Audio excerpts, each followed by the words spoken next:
Welcome to my dream. నేను మీ journalist అలీంని. ఏదైతే వ్యూహం సినిమాకు సంబంధించి దర్శకుడు రామ్ గోపాల్ వర్మను ఉద్దేశించి ఒక డిబేట్లో కొలికలపూడి శ్రీనివాస్ అనే వ్యక్తి మాట్లాడిన మాటలు ప్రస్తుతం రాష్ట్ర వ్యాప్తంగా కూడాను చర్చకు దారితీశాయి.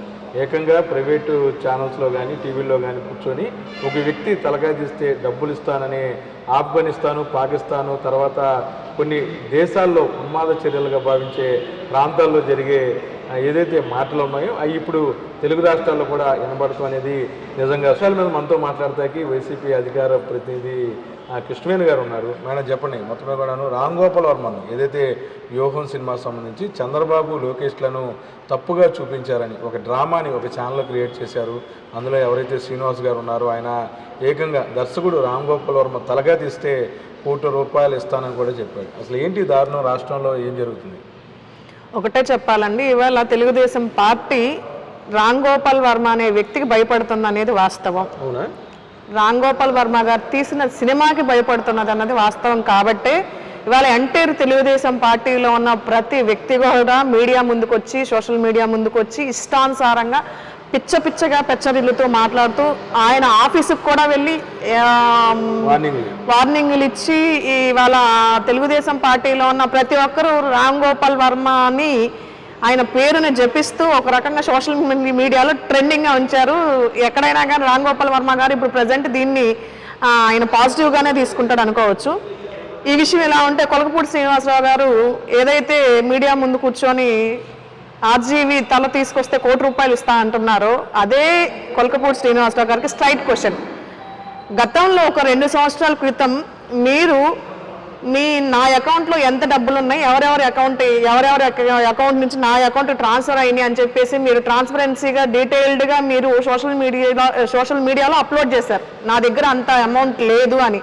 ఇవాళ హుటాహుటి నా ₹1 కోటి నేను ఇవాళ ఆయన తల తీసుకొచ్చి ఇస్తే ₹1 కోటి ఇస్తాను అన్నారు అంటే మీరు చంద్రబాబు నాయుడు గారి దగ్గర నుంచి ఎంత ముట్టించుకున్నారు? చంద్రబాబు నాయుడు గారి ఆధ్వర్యంలో మీరు ఇలాంటి షాకింగ్ వర్డ్స్ మీరు మాట్లాడుతున్నారంటే చంద్రబాబు నాయుడు గారి మెప్పు తీసుకొని ఎక్కడో ఒక సీట్ తీసుకోవాలన్న ప్రయత్నం చేస్తున్నారని ప్రజలు బాగా అర్థం చేసుకుంటా ఉన్నారు. ఇంకొక విషయం వస్తే మీ అంతర్గతంలోకి వెళ్తే ఆర్జీవి గారు తీసే సినిమాలో ఏదన్నా నిజం ఇవాళ తెలుగుదేశం పార్టీకి వ్యతిరేకంగా ఎక్కడన్నా కనిపిస్తుందేమో, వీళ్ళు చేసిన తప్పిదాలు బయటకు వస్తాయన్న భయం అయితే స్పష్టంగా కనిపిస్తుంది కొలకపూడి శ్రీనివాసరావు గారు. కాబట్టి మీరు ఏదైతే అవినీతి పక్షాన్ని నిలబడి ఉన్నారో దానికి నేను ఎక్కడ ఏ స్థానంలో నుంచొని ఉన్నానో ఇవాళ నేను తీసుకున్న ఏదైతే ప్యాకేజీకి న్యాయం చేస్తున్నానన్న ఉద్దేశంతో వెళ్తున్నారు. కానీ ప్రజలు దీన్ని హర్షించారనేది మీరు మైండ్లో గుర్తుపెట్టుకోవాలని చెప్పేసి కూడా తెలియజేస్తున్నాను. అంటే చెప్పండి, మొన్న కూడా రీసెంట్గా ఎవరైతే retired high court judge Sawant Kumar గారిని కూడా ఉద్దేశించి చాలా వల్గర్గా మాట్లాడారని ఈ మధ్యన కొన్ని వీడియోలు ట్రోల్ అవుతాయి. ఆయన గురించి కూడా ఏదో మాట్లాడారండి. అవునండి, ఆయన ఇవాళ కొలకపూడి శ్రీనివాసరావు గారు నేను ఒక దళితుడిని అన్న ధైర్యం ఒకటి బాగా గట్టిగా పెట్టుకొని నా మీద ఏదన్నా జరిగితే దాని మీద నేను ST SC non bailable case నేను పెట్టచ్చు అన్న ధైర్యంతో ఏ రకంగా ప్రవర్తించినా కూడా చెల్లుబాటు అయ్యిద్దన్న ఉద్దేశంతో జడా శ్రావణ్ కుమార్ గారు తెలుగుదేశం పార్టీ గురించి, నారా చంద్రబాబు నాయుడు గారి గురించి అవ్వచ్చు, నారా లోకేష్ గారి గురించి అవ్వచ్చు, వీళ్ళు చేస్తున్న ఏదైతే అకృత్యాలు, ఏదైతే అవినీతి ఉందో దాని గురించి నేను బయట పెడతాను అని చెప్పేసి మాట్లాడినప్పుడు మూడు రాజధానుల విషయంలో ప్రజలకు జరిగిన అన్యాయం గురించి నేను బయట పెడతాను అన్నప్పుడు కొలకపూడి శ్రీనివాసరావు గారు అరే శ్రావణ్గా నా కొడక నిన్ను చెప్పు తీసుకొని ఇంటికి వచ్చి కొడతాను అని చెప్పేసి బహిర్గతంగా ఒక న్యాయస్థానంలో పనిచేసిన వ్యక్తిని గురించి ఇలాంటి దూషణకు దిగబడుతున్నారు అంటే కేవలం ఒకటే సార్, ఇవాళ రాష్ట్రంలో జరుగుతున్న మంచిని డైజెస్ట్ చేసుకోలేకపోవటం ఒకటి, 2 చంద్రబాబు నాయుడు గారి దగ్గర మెప్పు పొందాలన్న ఉద్దేశం తప్ప వేరొక ఉద్దేశం లేదు. అయితే మీరు అరిచి గీ పెట్టుకొని ఎన్ని టీవీ డెబేట్స్లో పార్టిసిపేట్ చేసి ఎన్ని రకాలుగా అధికార పక్షం మీద అవ్వచ్చు, లేదంటే ఇప్పుడు ఆర్జీవి లాంటి వాళ్ళ గురించో, లేదంటే జడా శ్రావణ్ గారి గురించో, ఇలాంటి వాళ్ళ వ్యక్తుల గురించి ఎన్ని మాట్లాడినా కూడా మీకు సీట్ ఇచ్చే అవకాశాలే లేవండి. ఎందుకంటే ఆల్రెడీ దళిత సోదరులు ఎంతోమంది అక్కడ కష్టపడుతూ చెమట వచ్చి ఆస్తులు పోగొట్టుకొని పెళ్ళాం పూస్తలు కూడా తాకట్టు పెట్టుకొని పనిచేస్తూ జెండా మోస్తూ జెండా కూలీలుగా మిగిలిపోయారు తప్ప గుండెలు చించుకొని గుండెలు అవిసిపోయేలాగా పోరాడే వ్యక్తులుగా నిలబడిపోయారే తప్ప వాళ్ళకి ఎలాంటి ఉపయోగం వరగలేదు. మీ పరిస్థితి కూడా త్వరలోనే రాబోయే రోజుల్లో అదే పరిస్థితి వస్తుంది. మళ్ళీ యాజ్ యూజువల్గా మీ ఇన్స్టిట్యూషన్స్ ఏమన్నా రీఓపెన్ చేసుకొని రెన్యువేషన్ చేసుకొని ఓపెన్ చేయించుకోవడానికి రెడీగా ఉండమని కూడా తెలియజేస్తున్నాను. అంటే ఒకటి చెప్పండి, వ్యూహం సినిమాలో రామ్ గోపాల్ వర్మ గారు ఎవరైతే చంద్రబాబును పోలిన వ్యక్తిని ఉంచడం, లోకేష్ని అంటే పప్పులా సంబోధించడం, తర్వాత పవన్ కళ్యాణ్ ఏమో వేరేగా పోల్చడం, ఇవన్నీ కూడా కరెక్ట్ అంటారు. అంటే ఊహాజనితంగా తీయకుండా కేవలం అటువంటి పోలిన వ్యక్తులను పెట్టడం ఎంతో సభ్యం. అండి ఇప్పుడు సినిమా యాక్టర్స్ అవ్వచ్చు, లేదంటే రాజకీయ నాయకులు అవ్వచ్చు, వాళ్ళ జీవిత చరిత్రలు ఉంటే ఎంతో మంది జీవిత చరిత్రలు మనం చూస్తా ఉన్నాము. డైరెక్ట్గా వాళ్ళ పేర్లు పెట్టి ఇప్పుడు సిల్క్ స్మిత అవ్వచ్చు, లేదంటే జయలలిత గారు అవ్వచ్చు, లేదంటే చాలా మంది జీవితాలు మనం ఎన్నో జీవితాలు ఇప్పుడు సాక్షాత్తు వాళ్ళ నాన్నగారి జీవితం గురించే తెలియాలని చెప్పి కథానాయకుడు అని చెప్పేసి, లేదంటే ఈ సినిమాలో ఏవో వాళ్ళ నాన్నగారి గురించి కూడా ఆయన స్టార్టింగ్ ఎన్టీ రామారావు గారు వాళ్ళ జీవితం స్టార్ట్ చేసిన దగ్గర నుంచి కూడా ఆయన చనిపోయే వరకు ఏమేమైతే జరిగిందో వాళ్ళకు పాజిటివ్గా వాళ్ళు చూపించుకున్నారు. జరిగిన విషయాల గురించి ఎక్కడ వాళ్ళ చంద్రబాబు నాయుడు గారు ఆయనకు చేసిన అన్యాయం కానీ, ఆయనకి పొడిచిన వెన్నుపోటు కానీ, లేదంటే ఆయన జీవితంలో జరిగిన ప్రతి విషయాన్ని చూపిస్తానని ఎక్కడా కూడా ట్రాన్స్పరెన్సీ లేకుండా వాళ్ళకు కావాల్సిన విధంగా కల్పించుకొని వాళ్ళు ఒక రకంగా రచయించుకొని ఆ విధంగానే సినిమాని తీశారు తప్ప ఎక్కడా కూడా ఆయన నిజ జీవితంలో జరిగిన సంఘటనలు బయటికి తీసుకురాలేదు. అలాగే ఒక దర్శకుడుగా ఆయన ఒక కథను రాసుకున్నప్పుడు ఆయనకు ఆలోచన విధానాలకు అనుకూలంగా ఉండేటట్టు క్యారెక్టర్స్ని తీసుకోవచ్చు, పేర్లు పెట్టుకోవచ్చు, పేర్లు మార్చి పెట్టుకోవచ్చు. అది సినిమా తీసే ఆ స్వేచ్ఛ ఆయనకు ఉన్నప్పుడు, ఆయన ఇష్టానుసారంగా ఆయన తీసుకున్నప్పుడు ఇష్టమైతే నువ్వు సినిమా అదే ఒక సినిమా కింద నువ్వు తీసుకోవట్లేదు, అది జనరంజితకంగా లేదంటే హాస్యాస్పదంగా ఉంటుంది అని చెప్పి అది ఒక సినిమా కింద నువ్వు తీసుకోకుండా సినిమాను కూడా ప్రత్యర్థిగా భావించే పరిస్థితిలో, అంత దిక్కుమాలే పరిస్థితిలో తెలుగుదేశం పార్టీ ఉందనేది వాస్తవం.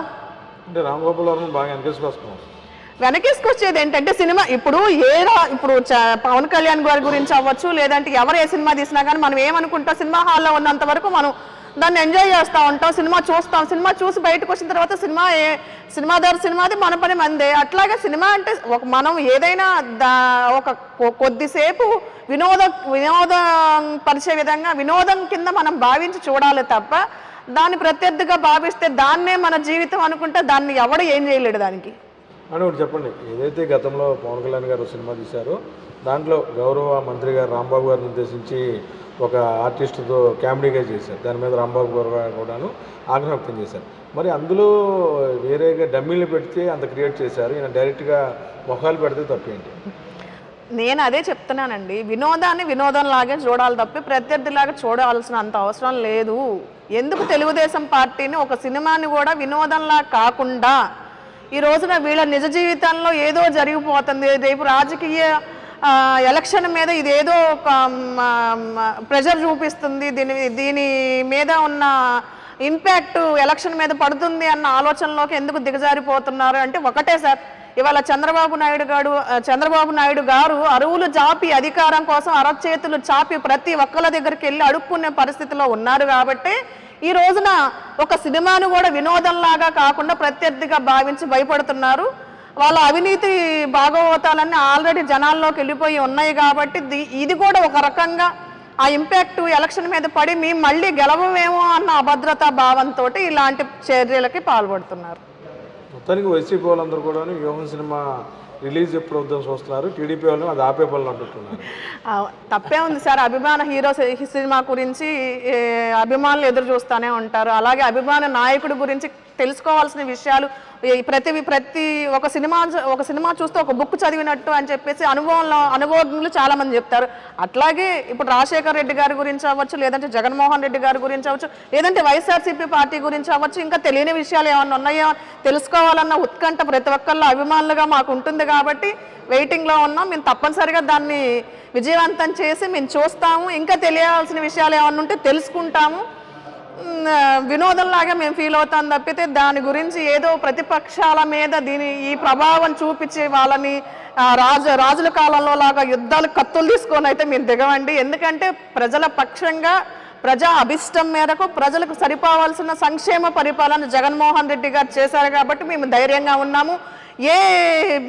ఇప్పుడు ఉన్న పీకే సరిపోక ఇంకో కొత్త పీకేని తీసుకొచ్చి కొత్త వ్యూహాలతో ముందుకెళ్లాలనుకుంటున్న తెలుగుదేశం పార్టీకి ఎంటైర్గా ఉన్న ప్రతి ఒక్కరికి కూడా తెలియజేసేది ఏంటంటే జనపక్షంగా, జనాల పక్షంగా, ప్రజల అభీష్టం మేరకు, ప్రజా సంక్షేమంతో జగన్మోహన్ రెడ్డి గారు గుండెల మీద చెయ్యి వేసుకొని 175కి 175 నియోజకవర్గాల్లో నేనే కొట్టుకొని వస్తాను, నేనే గెలుస్తాను, రాబోయే కాలంలో నేనే ముఖ్యమంత్రిని, మీకు సంక్షేమం జరిగితేనే నాకు ఓటు వేయండి, నవరత్నాలన్నీ కూడా నేను ఏదైతే మేనిఫెస్టో చెప్పానో ఆ మేనిఫెస్టో మీ ముందు ఉంది, ఆ సంక్షేమ పథకాలు నేను ఉంచాను మీ ముందు అని చెప్పేసి చెప్పిన మాట తప్పకుండా మడమ తిప్పకుండా ప్రతి ఇంటికి సంక్షేమం చేర్చిన వ్యక్తి జగన్మోహన్ రెడ్డి గారు.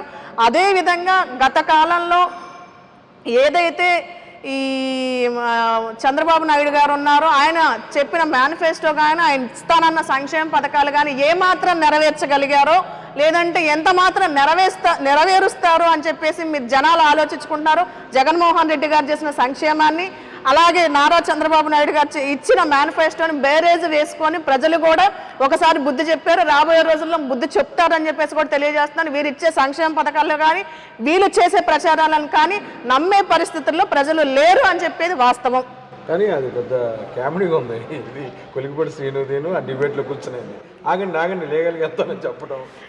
అవును సార్, ఇప్పుడు జనాలకి కొంచెం వినోదం తక్కువైంది, కొంచెం ఈ ఎలక్షన్ హడావుల్లో ఆంధ్రప్రదేశ్ మొత్తం వేడెక్కిపోయింది కాబట్టి ఏదో కామెడీ స్టార్ని తీసుకొచ్చి ఏదో ఒక రకంగా స్క్రిప్ట్ ఇచ్చి మాట్లాడించాలి కాబట్టి ఇచ్చారు. ఆపుతున్నాడు ఈయన కోటి అన్నాడు. ఒకటి సార్, ఇప్పుడు ఆర్జీవి గారు కూడా కనీసం ఈ మాట్లాడిన వ్యక్తుల పేర్లు కూడా తెలుసుకోవాల్సినంత అవసరం కూడా లేదు. ఎందుకంటే ఇవాళ అలాంటి స్థాయిలో ఉన్న వ్యక్తి, కాంట్రవర్షియల్గా ఉండే వ్యక్తుల గురించి నేను మాట్లాడి ఆ స్థాయికి ఎదగాలనుకుంటున్నారేమో. ఇంకొక విషయం కూడా, ₹1 ఇస్తాను అంటే ఇదొక రకమైన కాంట్రవర్సీ అయ్యి పబ్లిసిటీ అవుతుందేమో అన్న ఉద్దేశంతో కూడా కొలకపూడి శ్రీనివాసరావు గారు చేసి ఉండొచ్చేమో అని నా ఆలోచన. పక్కా కామెడీ, 100% కామెడీ. అదేవిధంగా ఆర్జీవి గారు చేసిన ఈ దర్శకత్వాలు, ఈ డైరెక్షన్లో వచ్చిన సినిమాల్లో కూడా కొత్త కమెడియన్స్ని, కొత్త కామెడీని, లేదంటే రాష్ట్రానికి చేసిన మేబీ అవ్వచ్చు సార్. సో ఇదంతా జరుగుతూ ఉంటుందని చెప్పేసి తెలియజేస్తున్నాను. మొత్తమే కూడాను ఆంధ్రప్రదేశ్లో వ్యూహం ప్రకంపనలు ఇటు మొత్తం కూడాను తెలుగుదేశం పార్టీ నేతల్లో వణుకు భయం పుట్టించేలా ఉన్నాయంటున్నారు కృష్ణవేణి. అంతేకాకుండా ఏదైతే కొలికిపూడి శ్రీనివాస్ గారు వ్యాఖ్యానించిన వ్యాఖ్యల పట్ల కూడాను వైసీపీ పార్టీ తరఫున ఆమె తీవ్ర అభ్యంతరం వ్యక్తం చేస్తున్నారు. ఖచ్చితంగా ఇటువంటి వ్యాఖ్యలు వెనక్కి తీసుకోవాలి, కేవలం పబ్లిసిటీ స్టంట్లో భాగంగానే ఇటువంటి వ్యాఖ్యలు ఆయన చేస్తుంటారని కూడాను కృష్ణవేణి చెప్తున్నారు. వీడియో జర్నలిస్ట్ విజయకస్తో కలిసి ఐడెంట్ కోసం అబ్దుల్ అలీ, మంగళగిరి.